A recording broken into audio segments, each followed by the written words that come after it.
Hey there, bestie. I'm Lori Me, your What to Read Next podcast host. Join me as we dive into exciting new reads that'll have you reaching for your TBR pile in no time. From urban mysteries to spicy romances, we'll explore it all and help you find your next favorite book.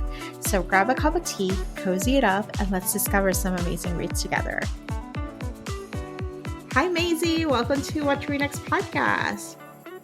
Hi, thank you so much for having me again. So happy to have you here. So you've been a guest a couple of times. You were a guest before you were published because we met in the pandemic in the midst of what was 2020. What was that like? And then I think you came to the show as a debut author a year later. And then we've taken a break, but that's totally fine. We're just revisiting our friendship. At the time that we last saw each other, I was living in Chicago, as I was telling you, and you were living in Philly, or you were about to move. Yeah. Yep, yeah. I was moving in Philly and then now I'm in Asheville, North Carolina. And so, yeah, we're both just migrating around. We're just taking the road trip tour of the U.S., the good old U.S. Essentially, yeah. Yeah, That's a very shiny way to look at it. Yeah, you moved to like the area where it's like it's peaceful, there's nature, it's nice. Out of Philly, which is very urban. I moved out of New York and Chicago into the beach and Tampa, where people vacation. I think both of our places people vacation too, because there's a lot of like people who go to Asheville for, the Biltmore State and all the fun stuff. Oh, for sure. Yeah, it's tourist city and we get the leaf lickers in the fall and so it's it's very touristy for sure. It is. So tell us what you've been up to other than just moving and writing. Yeah, let's see. I've published a couple books, which has been cool. And yeah, I've been working, I work full time as a dentist still, so I'm balancing both. I still have my cats, Yaya and Zadie, and so 90% of my time and energy revolves around them and their well-being and livelihood. And then, yeah, I'm getting married at the end of May, so that's exciting too. Yeah, I don't know. It's like I feel like everything's kind of changed and then nothing at the same time. Yeah. It really comes down to like there's some major life events and at the same time just kind of like you just have to survive the day to day, For sure. It's like just big vibes and then just these like massive milestones. Yeah. And how does it being a stage mom to your two cats? Because I love this. You've been a stage mom to your two cats for years. This is not brand new. This is not something that came up. This is like you got inspiration and you're like, I am their stage mom. Oh, for sure. It's just like it's endless making sure that they are happy and content because I've never met two divas quite like this. And then one of them has definitely like an anxiety disorder like her mother.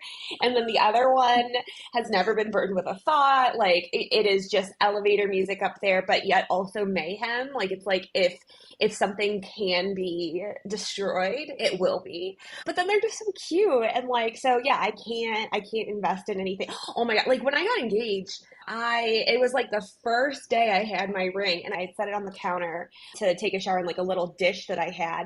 And then it was probably an hour later when I was going to bed, I was like, oh, I got to put my ring back on. And I realized it was just like gone. And we could not find it. We were like tearing up the house. I was like, I think one of my cats ate it.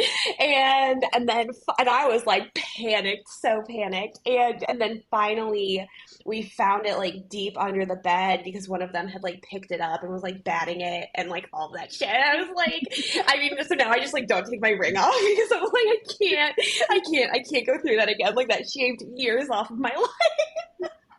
Like a big ring, what's the next puck? Little things, they're just like pucking around. Literally. And like it's just like anything that I have, it's theirs. It's like I get a box of books and they're like in it, they're chewing on the pages, they're eating it. It's just like, so yeah, that is I would say that's my first full-time job, and then writing is my second full-time job, and then silly little dentistry is my third full-time job. It's a lot to juggle with. Awesome. All right, let's talk about how you're juggling writing, being a full-time stage mom, and being a dentist. Because there's probably a method to the madness, but it's probably madness. Yeah, gosh, mental illness is probably the method to the madness. No, just kidding. I would say, yeah, I think I'm very lucky for one that like I have a partner and kind of like a lifestyle that allows me to write in my free time, whether that's when I get home from work or on the weekends or early mornings or things like that, which is such a godsend. And then the other aspect to it too is just like kind of stealing away in every quiet moment that I can to do the writing portion and kind of sink into that. And also just kind of figuring out a way to pace things. I think one of the greatest things that I've learned over the past couple of years is it's good to have like a habit of writing every day. And, there's that old adage about like write every day. But I also have learned that like some days it's just not worth it to force it. Yep. And the burnout is it will have such bigger lasting effects if you don't just kind of like listen and shut down when you need to, because you can get into the zone and pump out a ton of words when you feel that like inspiration and things like that. But I've learned that there's not actually a ton of value in just like pushing myself to get words on the page sometimes. Yeah. Yeah, I think that's like the value of like just going with the flow and just showing up. Your job is to For show sure. up, and when you're ready to show up, like things will work out the way they're supposed to, but you just have to show up. That's your job. Show up. Oh, You need to write. If you can't get words, then you do something else, but you're showing up to the habit, and the habit shows itself in too. 100%. And I think too that we think of writing as like, the part I think we as a society like think of things very much in like what are we producing, with our work output. And so words on the page is like the product, or that's how we've thought about it. But there's so much more to it, where like the daydreaming phase and kind of letting like the characters incubate, and then also trying to forget about them and just like zoning out and watching TV or movies or, other creative art forms and things like that are so just like regenerative for like, the creative muscle and stuff like that. And so there's so much more that goes into writing than the actual writing. And so, yeah, just like kind of stepping back and like embracing like the quietness of the in between moments is really, really important. Yeah, and I think we just need to move away from the idea that we need the productive horses. Like we're just like producing, Hmm. producing, producing. When the reality is that there are seasons that we're not going to produce, and there are seasons that we're going to overly produce. And sometimes our 100% or 200% that we normally put out is just as good enough as our 50% or 20% that we have the energy. And sometimes it's just like just trusting what counts. Like I struggle with perfectionism and anxiety and all those different Hmm. things. And it's like my job is to do progress. It's not to do perfect. It's not to stop and wait till it's perfect. It's just progress and page, and then refine and do it and just go back to it and just keep Yeah. taking the action and not thinking about the outcome, because the outcome is like that's where it gets daunting, but just thinking about the Hmm. process of your journey, which sounds Yeah. cliche, but that's No, I where mean, the I magic is. I couldn't agree with you more. Yeah, it's 100% about, and I think that that's the other thing too, is once we start looking, especially with, like creative fields and art and like the commodification of art and like, having people paying for it, this product essentially of a book, it's really easy to lose like the joy and just the fun of creating that thing. And yeah, I mean, just prioritizing like the joy of it is probably the most important part to the process. Yeah, I love this. All right, so let's talk about late bloomer because I have many questions. So the first one is we got to talk about what's the elevator pitch. Oh my gosh, yeah. A down on her luck, kooky, chaotic bisexual wins the lottery and does the very reasonable thing of buying property off of Facebook Marketplace. And she buys a failing flower farm that she plans on converting into like her art and create her artistic studio and living space. But when she shows up on the property, a grumpy, gorgeous woman named Pepper claims to actually be the rightful owner of the property. And then the two are forced to work together to part ways. and some feelings take root, but along the way. All right. So there's a couple questions, but the first one is, if you won the lottery, what would you do? I said this earlier, but if I won the lottery, I wouldn't tell anybody, but there would be signs. And the signs would be a ton of cats and probably me on a flower farm where I'm just Cat like cafe. dissolving it. Maybe you can do a cat cafe or cat sanctuary where people, a cat co-working space where you have a bunch of cats and then just like you, that's how you monetize it, the passive income, whatever it is. But the Yeah, flower I mean, farm. yeah. I just like the idea of just like dissolving into the dirt. Yeah. No, if I won the, yeah, I think like if I won the lottery, there'd be a lot of different endeavors that I would be parsing money out for. But yeah, a lot of them focused on cats, coffee, and flowers, I would say. I have to say, it sounds like a good, smart idea to Yeah. spend your money wisely, just not on the Facebook Mhm. Marketplace, you know. Well, the whole reason that was in there is because I, so it was originally Craigslist, and my editor was like, I don't think anybody uses Craigslist. The whole reason I did that is because I I use use Craigslist. Craigslist. I Craigslist for Yeah. 20 years. That's how I found Yeah. all my New York apartments. All my New York apartments were through Craigslist. Back in the day, I even Yes. talked to, you remember Miss Encounters, those people. Hmm. I had pen pals because we're at 2003, we're lawless. We did not know what we were doing. And I was like, Oh my oh, God. let me give this a try. And I met people that way. Oh my God. Craigslist was like was lawless, was just, but it Oh had yeah. everything. It's just, it was like a millennial dream. Oh yeah. And I think, I mean, honestly, I still feel like it's pretty lawless, like in almost It like the is. literal sense of the word too. But yeah, I mean, I have found all of my apartments from Craigslist, and like I have like put money, like the deposit and like 2 months rent, like sight unseen. And so then my editor being like, I don't think anybody would do this. Like I was like, oh, maybe I need to like reevaluate like how I find shelter. No, I used Craigslist. The last time I used it was 2019 when I found my apartment. When I wanted to move out, I found roommates on Craigslist. I lived about 11 years in Jersey City and this like beautiful brownstone, and we had a revolving roll, and we just had an ongoing Craigslist, ad for roommate. So I found roommates through Craigslist, and then when I moved to Chicago, I had a realtor because realtors are kind of like sketching in New York. They charge you for realtor Mhm. fees. I'm not paying broker's fee. Like, why would Yeah. I pay you to show me an apartment? Like, this is ridiculous.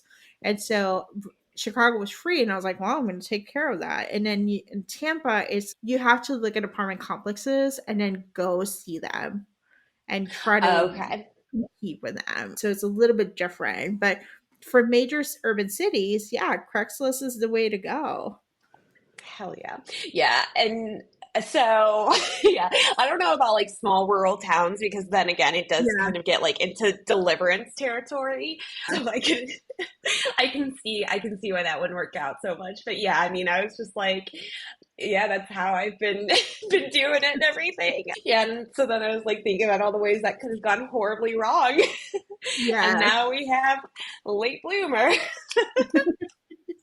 Yes, and now we have late bloomer who's telling us like I was like, because I just got recently scammed by someone in marketplace trying to sell my Peloton, and so I was stressed out when I was reading that passage. I was like, oh my gosh, she's gonna get scammed, she's gonna get scammed, she's gonna get Yeah. scammed, because I associate marketplace with scammers, like that's really what it comes down to it. And yes, but it has a happy ending, so we're fine. Like that was the only Yes. good news. It was like my exciting moment was like, she'll have a happy ending out of this. She'll figure it out. She'll get a partner and she'll get a house. Her needs will be met. Eventually. Her needs will be met, at least the very basic ones. Yes. The other part that I love was that we got a virgin heroine, but not a typical virgin heroine, like someone who just basically like, because I think sometimes it's like the meek and the stuff, like purity culture is like, no, this is not at all. It's just Mhm. the person who they are. And I know you like the virgin male hero and the historical romance. Was this a homage to that idea? Like, Oh gosh, I do love that trope in historical romance. Like I just, oh, I eat that up.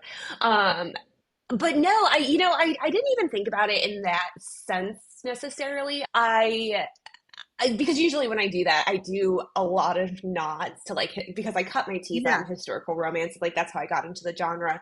And usually I do try to do nods on like the really popular historical romance tropes. But this one was more so Pepper's autistic, and she also has just horrible trust issues with people. And Yep. so much of like her sexuality and just her intimate relationships with both friends, family, and romantic relationships, it's very guarded. And I thought that fit very well for her, where it's like she doesn't let people in emotionally, and for her and like her sensory processing things as well, it was too much of like a risk to just kind of like randomly hook up with people, which like which totally was something that I explored or like thought about with her, and like would she have like experience one way or another. But yeah, for her it just kind of fit that. And I think that there's a line in there too, because she had been living with her grandma for the majority of her adult life. And she's like, it's not very easy to just like bang randos when you live with your grandma, which is so true. She's not wrong for that. But yeah, it was just like, it was something that I wanted to explore. And I just like, I also wanted to explore like the context of, quote unquote, like virginity with queer characters as well. And like kind of what that looks like for them. Because, virginity is a social construct. And like, I think so as, like the binary sexuality and things like that. And so yeah, it was just like a neat lens to look through and explore, and I had so much fun with it. But that being said, like my dream is to one day write like just like the tropiest virgin hero in a historical romance. Like one day I want to do that. Like that's on my Yeah. bucket list, I even if I'm the can only one that reads it.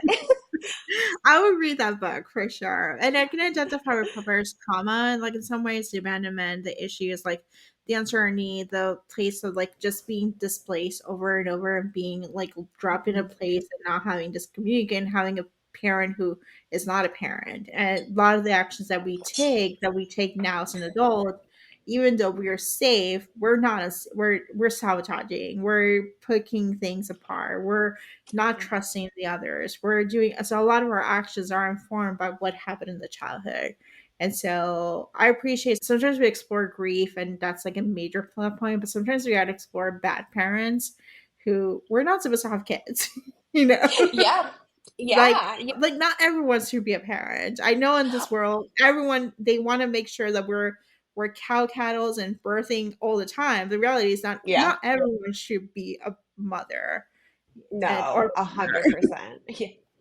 Yeah, and I think it's also interesting to kind of look at this concept of like somebody might have given birth to you, but that doesn't mean that they were ever a parent to you either, yeah. And so like I've always been really just fascinated with like the kind of like expectations that we place on family and like blood relatives and things like that, where I think the most profound relationships that we actually form as people are the people that we choose to include in our lives and like find at those important moments and connect with. So yeah, I totally agree with you too, where it's just like kind of just exploring those childhood wounds and things like that. Yeah. And yeah, not everybody's meant to be a parent. Yeah. I understand that completely. So let's talk about book recommendations. So do you have any books you have read that you enjoy or do you want to recommend our listeners to pick up after reading Late Bloomer and reading your backlist titles? Yeah, well, okay, so this is like it couldn't be more different from Late Bloomers. So I am on a reread of Ninth House by Lee Bardugo right now. Yeah. Oh my God. So I read it and then I instantly wanted to reread it with my fiance. So like we're reading it together and I mean it's so freaking good, and like so I can't wait to get to Hellbent, the second book in the series. And like I just like it, I mean I can't stop thinking about that fucking book. And like the other thing too is like I just and not to like, I can't ever shut off my romance brain. Like, I know that this is like a very dark, like dark academic fantasy or academia fantasy and things like that. But I also think that Darlington is just like ready to eat some pussy. Like, I think that that man deserves it. I feel like it needs to happen in book three because somebody has spoiled book two for me. But like, I am just, I feel that like, redemption for his cunnilingus arc. So that's a that was a tangent. And then another book that's a little bit more in the same vein as my writing is there's a book coming out this summer called The Calculation of You and Me by Serena Kaler. It's a YA romance, and Serena's autistic, and her main character is autistic, and this book is such a freaking delight. And so her main character gets like really it gets dumb, and a lot of it is because she doesn't kind of like conform to like these normal teen standards and things like that. And so she basically recruits like the high school kind of like loner guy who works at a Mhm. bookstore to teach her all about romance by having her read romance books and like learn about tropes and stuff. It is so good, and it's amazing autistic rep. I can't recommend that one enough. And then, do you mind if I do one more? Yeah, you If can do one Yeah, more. okay. Alexandra Vosti is a historical romance author, and she has a debut full length coming out this summer called Ne'er Do Well, which is such a clever title. But she also has three novellas out too called The Halifax Hellions, and it follows these three siblings. And I am just like so excited to live in a time where she's debuting books or like where she's just like just hitting the scene, because like I swear that she's about to be like game changing. Like it's like if Tessa Dare and Lisa Kleypas like had a sexy baby. Like that's what her rating is like to me. Ooh. Yeah, so yeah, I mean there's so many good books out there, but those are some that I've read and just like absolutely loved recently. Oh my gosh, I have a story for ninth house. So I went to BA in 2019. Yeah, 2019. I was like, the podcast was almost there, was not there, whatever. And I went there and I knew ninth house was gonna be a big one, and it was an arc. And it was like literally the Hunger Games for that BA. Like I had to go there at 6 o'clock in the morning to be first in line so I can run to the Macmillan Oh my god. tickets area so I can get the tickets so I can go and make a line later on that day so Lee can actually sign the arc. I ended up losing the arc, by the way, but it's a different story. But I No. yes, but it was like it was a whole thing just to get that arc, and then reading the book, and then be like, wait, I'm not gonna get book two until like years later. Like, what is happening, Lee? You need to like Oh, I give know. me book two. It is so cruel of Lee to put these books out without the whole series being written. It feels like a personal attack on my Yeah. sanity, and like I am upset.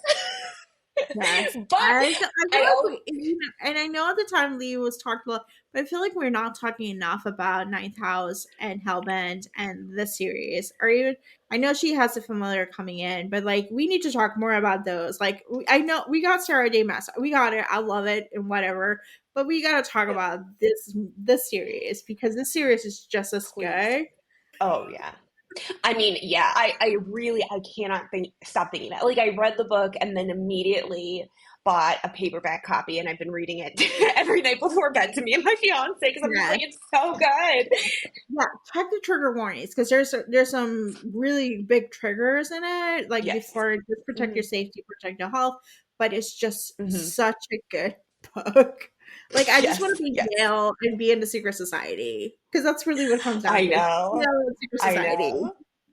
Which one do you think you'd be in, or which one would you want to be in, and then which one would you actually be in? Because I I feel don't like they're different. know. I don't know. It's a hard choice. It's a Yeah, hard choice.